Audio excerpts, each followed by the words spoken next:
Queridos irmãos, a paz do Senhor Jesus. O nosso assunto hoje é um assunto muito interessante.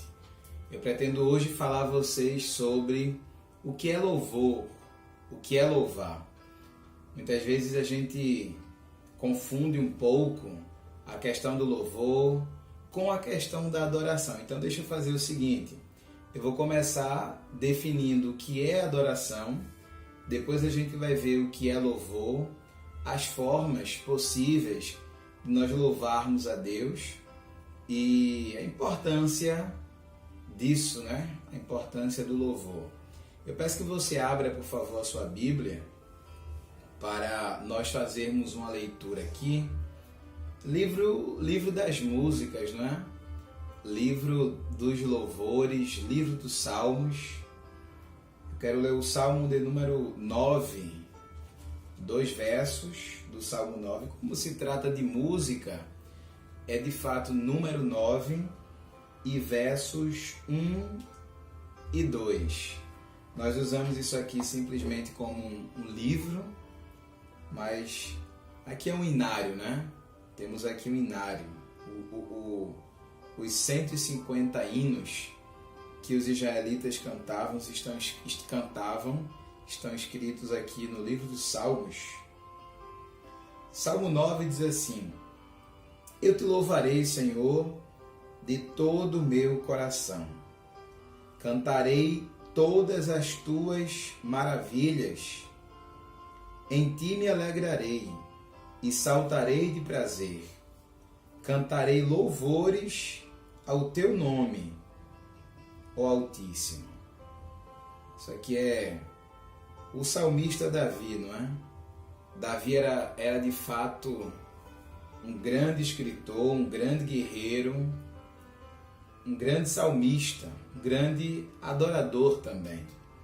O tema da nossa aula é o que é louvor, mas deixe-me começar diferenciando louvor da adoração. A adoração é um termo muito usado por nós e significa, no Antigo Testamento, basicamente serviço. Exatamente isso. Adoração significa serviço. Ou seja, a adoração não tem a ver com um momento. A adoração não tem a ver com uma atitude especificamente. A adoração tem a ver com a vida devotada a alguém, com a vida de serviço a alguém. Ninguém conseguiria adorar a Deus sem conhecer a Deus, porque adorar é exatamente servir. Então, se a pessoa não conhece a Deus, logo não serve a Deus. Se a pessoa não serve a Deus, logo não adora a Deus. Adorar é servir ao Senhor. E só se pode ser de fato, autenticamente servo de Deus, quem conhece a Ele. Olha o que o apóstolo Paulo escreveu aos irmãos que estavam em Roma. Em Romanos, no capítulo 12, no versículo 1, o apóstolo Paulo escreveu assim: Rogo-vos, pois, irmãos, pela compaixão de Deus ou pelo amor de Deus, que apresenteis o vosso corpo em sacrifício vivo, santo e agradável a Deus. E que sacrifício é esse? Isso é o culto racional. Então, é o nosso corpo, é a nossa vida devotada a Deus que serve como adoração, que é a adoração. É uma vida devotada a Deus. Então a gente já entendeu que a adoração não é simplesmente um momento que a gente tem junto com o pessoal na igreja, cantando uma determinada música e aí a gente chora, se emociona, enfim. A adoração não é isso. A adoração é o dia a dia, é nós termos de fato essa comunhão, esse contato, essa intimidade com o nosso Senhor. A adoração é servir a Deus, a adoração é ser servo. Esse é o sentido da adoração. Isso é adoração, tá? Ainda sobre adoração, é importante a gente considerar que algumas atitudes que a gente tem no dia a dia faz com que as pessoas percebam que de fato nós somos servos de Deus, que nós de fato temos intimidade com Deus. Lembre-se, por exemplo, daquele dia que Jó recebeu os comunicados de que tudo aquilo que pertencia a ele havia se perdido, né? Os bois dele haviam se perdido, as ovelhas dele, os camelos, os filhos de Jó tinham morrido.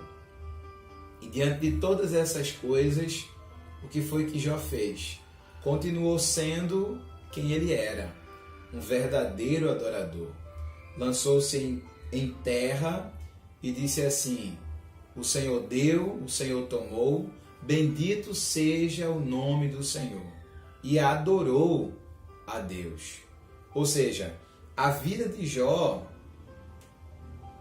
tinha um estilo antes de ele perder os seus bens e os seus filhos, e continuou Jó com esse mesmo estilo depois de ele ter perdido tudo que perdeu. Perceba que a adoração, ela, por se tratar da vida do indivíduo, a vida de intimidade, uma vida de relacionamento, essa vida independe das circunstâncias externas. Ou seja, um autêntico cristão, ele não adora a Deus pelas coisas que ele tem. Um autêntico cristão, ele não adora a Deus porque Deus concedeu saúde, porque Deus deu uma família, porque Deus deu casa, deu carro, enfim. Esse não é o adorador. O adorador não adora por causa dessas coisas. O adorador adora a Deus por aquilo que Deus é, por quem Ele é. E claro, se quem Deus é, se não há uma alteração de quem Deus é óbvio que não deverá haver alteração no coração, adoração por parte daquele que serve ao Senhor. Nós podemos adorar a Deus com muitas coisas, as atitudes do dia a dia, não é? Podemos adorar a Deus estudando a Bíblia, adorar a Deus rejeitando o pecado, amando o próximo, adorar a Deus cantando. É possível cantar e essa canção que a gente canta ser uma adoração também. Agora, nem todas as canções, nem todas as músicas são adoração. Aí você pode me dizer, mas eu sei que nem todas as músicas são adoração. Porque há as músicas que são chamadas do mundo e as músicas que são da igreja. As da igreja são adoração ou louvor. Na verdade, não. Nem toda música é louvor, nem toda música que se canta na igreja ou nas igrejas por aí é louvor. Vamos entender a distinção entre louvor e adoração. A gente já entendeu que louvar, que adorar a Deus é ter uma vida de serviço, uma vida devotada a Ele, e que não tem a ver com um momento específico, com uma hora específica. E o que é louvor? Quando a gente olha para o Antigo Testamento, há 3 palavras usadas lá para demonstrar atos de louvores dos servos de Deus para com Ele. 3 palavras são usadas no Antigo Testamento. A primeira palavra é Barak. Barak significa bem dizer. Outra palavra é Balau. Balau significa basicamente louvar ao Senhor. É da mesma raiz da palavra aleluia. E a outra palavra é Yadá. Yadá significa dar graças. Então, essas palavras eram usadas para traduzir atos de louvores a Deus. Mas louvar não necessariamente precisa ser a Deus. Entenda, a expressão louvar significa basicamente elogiar. Mas não significa apenas elogiar. Há vários sentidos, vários significados. Se você pegar o dicionário e você for procurar o que significa a palavra louvar, você vai ver que tem vários significados lá. Dentre os significados tem, por exemplo, homenagear. Homenagear é louvar. Então, preste atenção.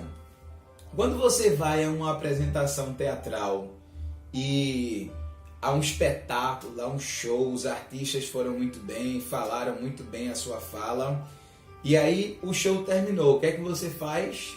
Você aplaude. Essa atitude de aplaudir é uma atitude de louvor.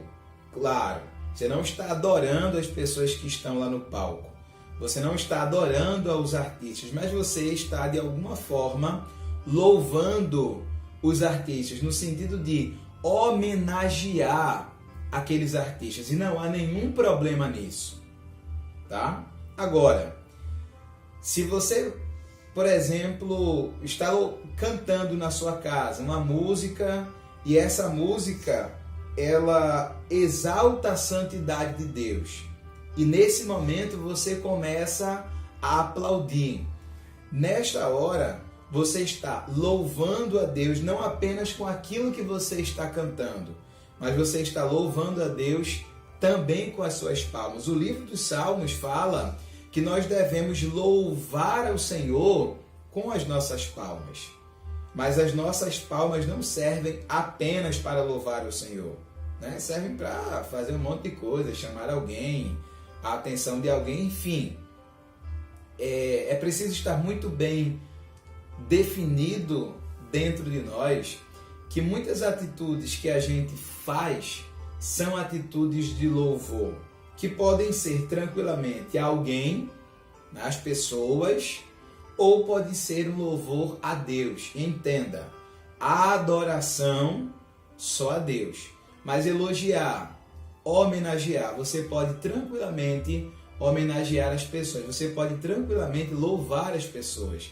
Quando, por exemplo, e louvar inclusive por meio da música. Quando, por exemplo, uma esposa canta uma música em homenagem ao seu marido, aquela música é um ato de louvor, é um ato de homenagem, mas não é adoração, tá? Não é adoração. Agora, quando nós louvamos a Deus, isso faz parte da nossa vida de devoção a Ele. Isso faz parte da nossa vida de serviço a Ele. Então, nesse caso, o louvor é, sim, parte da nossa adoração. Então, louvar ao Senhor é algo que a gente deve fazer sempre, porque isso está inserido dentro da nossa adoração. Uma vida de adoração a Deus é também uma vida de louvor a Deus. E nós podemos louvar a Deus com músicas, tá? Músicas teocêntricas, músicas cristocêntricas, músicas que de fato tenham Deus, o nosso Senhor, no centro daquilo que ela comunica. Música que louva ao Senhor são músicas bíblicas. A função da música que serve para louvar a Deus é revelar as sagradas escrituras àqueles que escutam essas músicas. Observe que há muitas músicas que são cantadas nas igrejas, que as pessoas estão cantando a música e muitas vezes as músicas são inclusive antibíblicas. Ao invés de falar sobre a doutrina das Sagradas Escrituras, são músicas heréticas que falam coisas contrárias àquilo que diz a Bíblia. E muitas vezes as pessoas cantam essas canções que geralmente são belíssimas canções, mas que não servem para louvar a Deus, que não são sinônimo de adoração do indivíduo ao seu Criador. Agora, claro, há músicas que são inspiradas nas Escrituras, que são teocêntricas, cristocêntricas, são músicas bíblicas, e essas músicas, sim, podem ser cantadas em louvor ao Senhor. Há pessoas que louvam a Deus, por exemplo, com dança. Não há nenhum problema em se dançar em louvor ao Senhor. Claro, a linha às vezes parece ser muito tênue, sobretudo por causa da nossa cultura.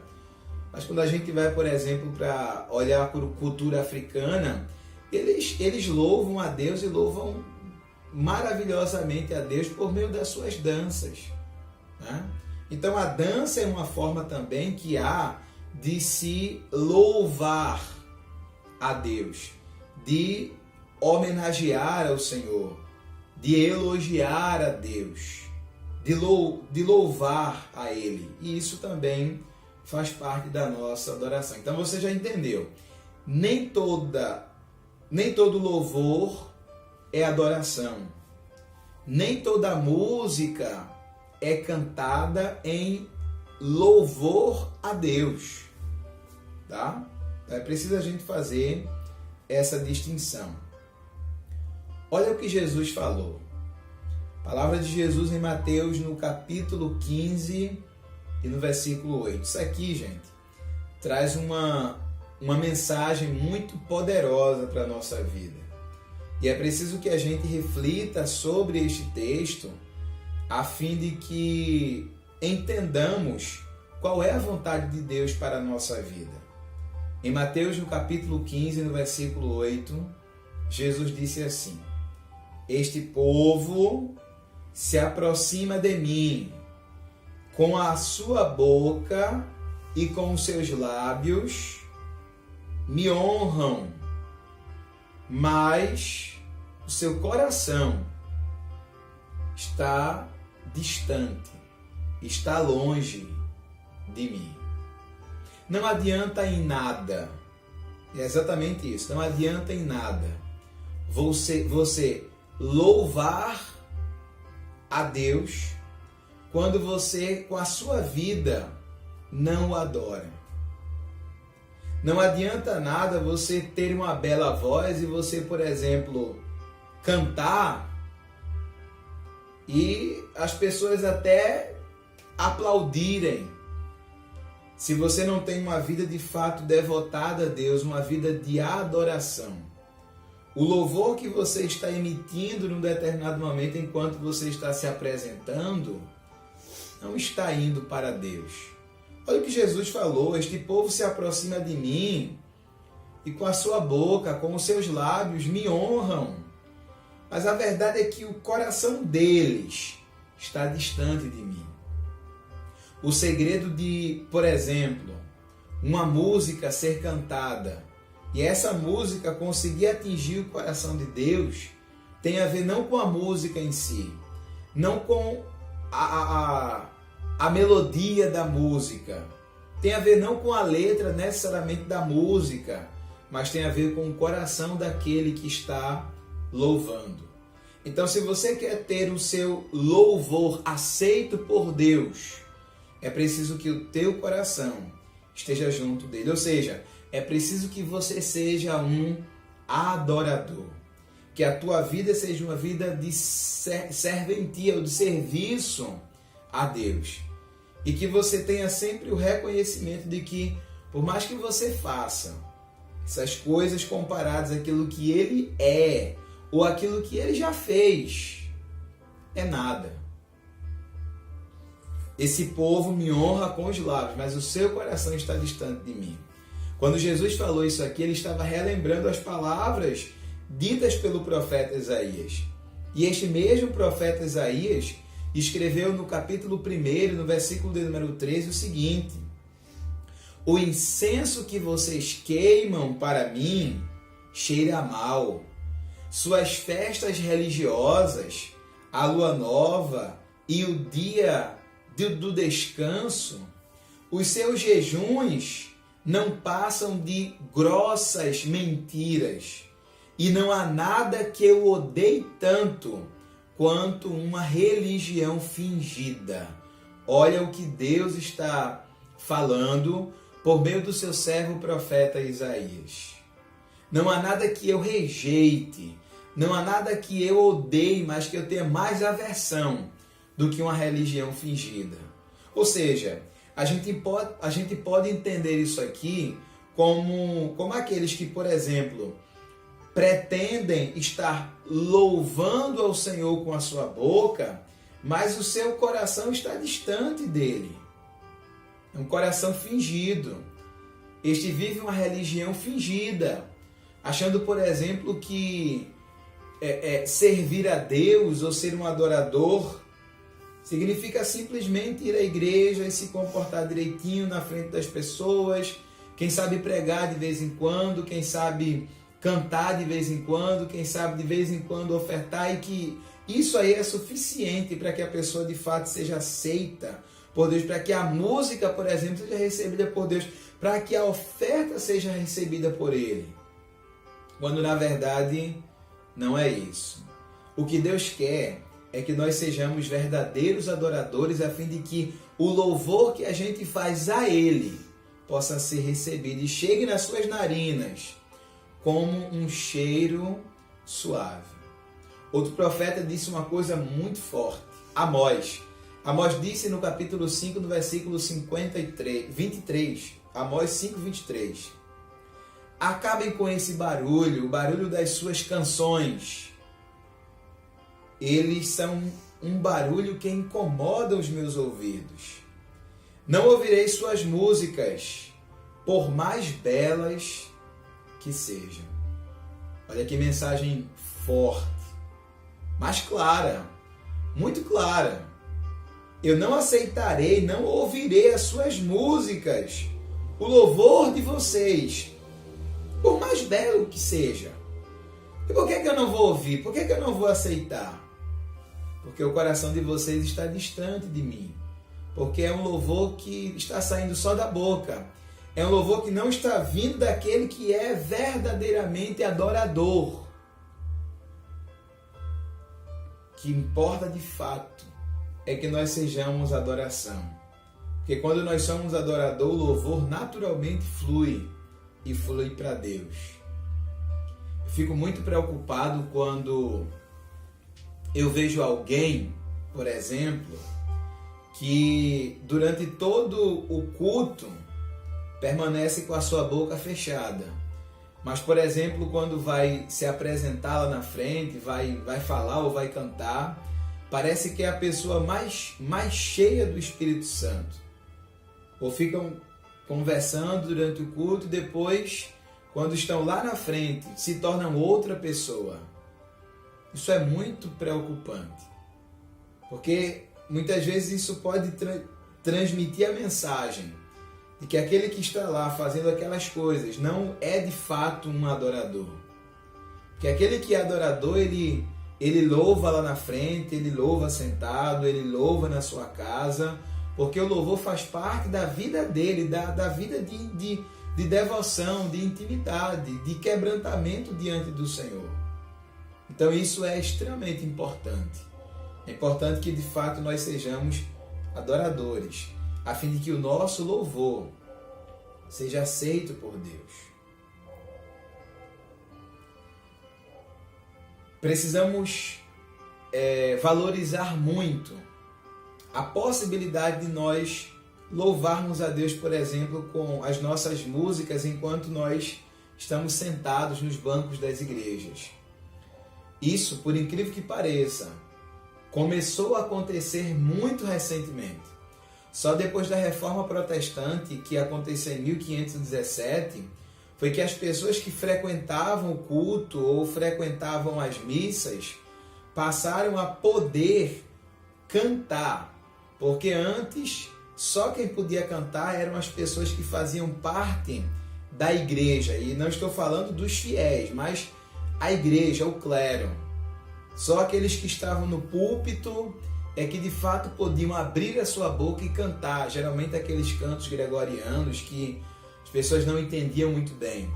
Mas com a Reforma Protestante, os reformistas entendiam que de fato era a igreja enquanto noiva do Cordeiro que precisava e que deveria ter liberdade para louvar ao seu Senhor. E aí as pessoas que sentavam nos bancos das igrejas cristãs, protestantes, começaram também a participar da adoração, do louvor enquanto parte da adoração, parte do culto. Então, o louvor na igreja serve exatamente para que a noiva do Cordeiro louve ao seu Senhor. Precisamos ser verdadeiros adoradores e assim louvar ao Senhor. O texto que li aqui no Salmo 9, o Davi diz assim: eu te louvarei, Senhor. Não vou te louvar só com minha boca, não vou te louvar só com os meus lábios. Te louvarei de todo o meu coração. E te louvarei por quê? Porque tu fizestes maravilhas. Te louvarei pelas coisas que tu fizestes. Em ti me alegrarei e saltarei de prazer. Cantarei louvores ao teu nome, ó Altíssimo. Davi era um adorador, um verdadeiro adorador, e que, obviamente, louvava ao Senhor também. Se você for ler o livro de 1 Samuel, no capítulo 16, você vai ver que depois que Davi é ungido rei, o Espírito do Senhor se retira de Saul. E o espírito maligno começa a atormentar a vida daquele homem. E aí ele disse assim: olha, procurem aí alguém que toque harpa, que saiba tocar bem. Foi um conselheiro que disse isso a Saul. E aí Saul expediu o mandado. Pediu para que se procurasse alguém que tocasse harpa e encontraram o filho de Jessé, o belemita. Levaram-no até a presença de Saul. E acontecia que quando o espírito maligno vinha sobre a vida de Saul, Davi pegava a sua harpa, começava a dedilhar. E enquanto Davi dedilhava a sua harpa, o espírito maligno se retirava de Saul. Por que o espírito maligno se retirava de Saul? Será que era porque Davi tinha dedos hábeis para tocar a sua harpa? Será que era porque a harpa emitia um som melodioso? É óbvio que não. Porque Davi era um verdadeiro adorador. O texto diz exatamente isso, diz que o Senhor era com ele. Davi era um verdadeiro adorador. E no ato de louvor ali, por meio de instrumento de corda, aquele instrumento de corda, a presença de Deus enchia o ambiente. E quando Deus está presente no ambiente, o inimigo não permanece. Então é importante que nós estejamos louvando ao Senhor, porque o louvor chama a atenção de Deus, atrai a presença de Deus para nós. Quando você tiver a oportunidade de cantar em casa, cante. Quando você tiver a oportunidade de cantar na igreja, cante, porque quando nós nos reunimos, por exemplo, no culto e começamos a louvar ao Senhor, isso chama a atenção de Deus e a presença dele enche o ambiente. Deus desce para ouvir a sua igreja louvando. Então, o louvor tem que ser assim, das entranhas, de dentro. E lembre-se, não é uma grande preocupação do Senhor, não é uma preocupação de Deus se você canta bonito ou se você não canta bonito. Deus não está preocupado com isso. Ele está preocupado que você, enquanto igreja, louve o nome dele. E, sobretudo, que isso seja um reflexo da tua vida de adoração. Em Apocalipse, no capítulo 4, versículo 11, está escrito: Nosso Senhor e nosso Deus, Tu és digno de receber a glória, a honra e o poder, porquanto Tu és o Criador de tudo, e por Tua soberana vontade, tudo que há foi criado e veio a existir. Louvemos, portanto, meus irmãos, e com isso eu quero encerrar. Louvemos, portanto, ao Senhor. Louvemos por tudo aquilo que Ele faz por nós.